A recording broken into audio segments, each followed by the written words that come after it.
Okay guys, so hari ni aku nak siap-siap nak pergi main golf ya. Ini bukan rancangan aku dan bukan kehendak aku untuk pergi bermain golf ni. Okay, ini semua puncanya Moksu yang orang panggil nak pergi main golf. Lepas tu ajak aku yang tak nak main golf ni. Aku tak tahu apa dia punya mimpi, punya mood dia tiba-tiba nak main golf.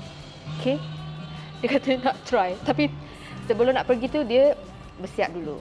Biar apa-apa asalkan bergaya. Okay, spray dulu pakai ni.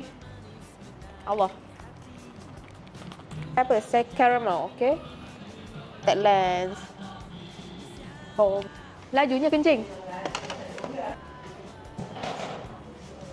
So, kita pakai lipstick.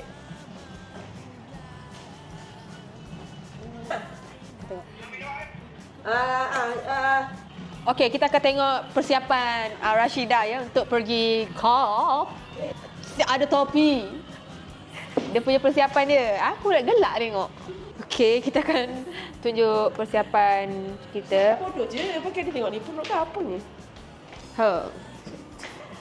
Lepas tu mulut bau jering masing-masing.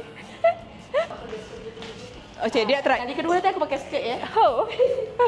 Cuaca dia nak ambil topi dia. Okey, dia siap bawa topi dua ya. Dia nak juga aku join dia punya pemakaian topi hari ni. Ha. Host. Kau tengok Tiger Wood tu. Mana? Oh, Tiger Wood. Ha, aku dia nak lawan Tiger Wood. Okay. Apa tempat sempit lah. Okey. Cantik. Dia bukti aja. Bombastic side eye, criminal offense. Ada aku ada ni.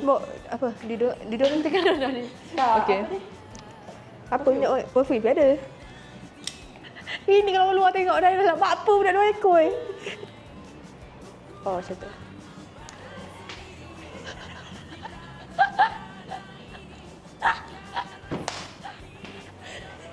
Ni kau ke siapa? Ni ada hati. Macam mana starting? Macam ni. Okey, depan sikit. Okey. Kau ready? Aku belah mana? Okey. Wow, jauh.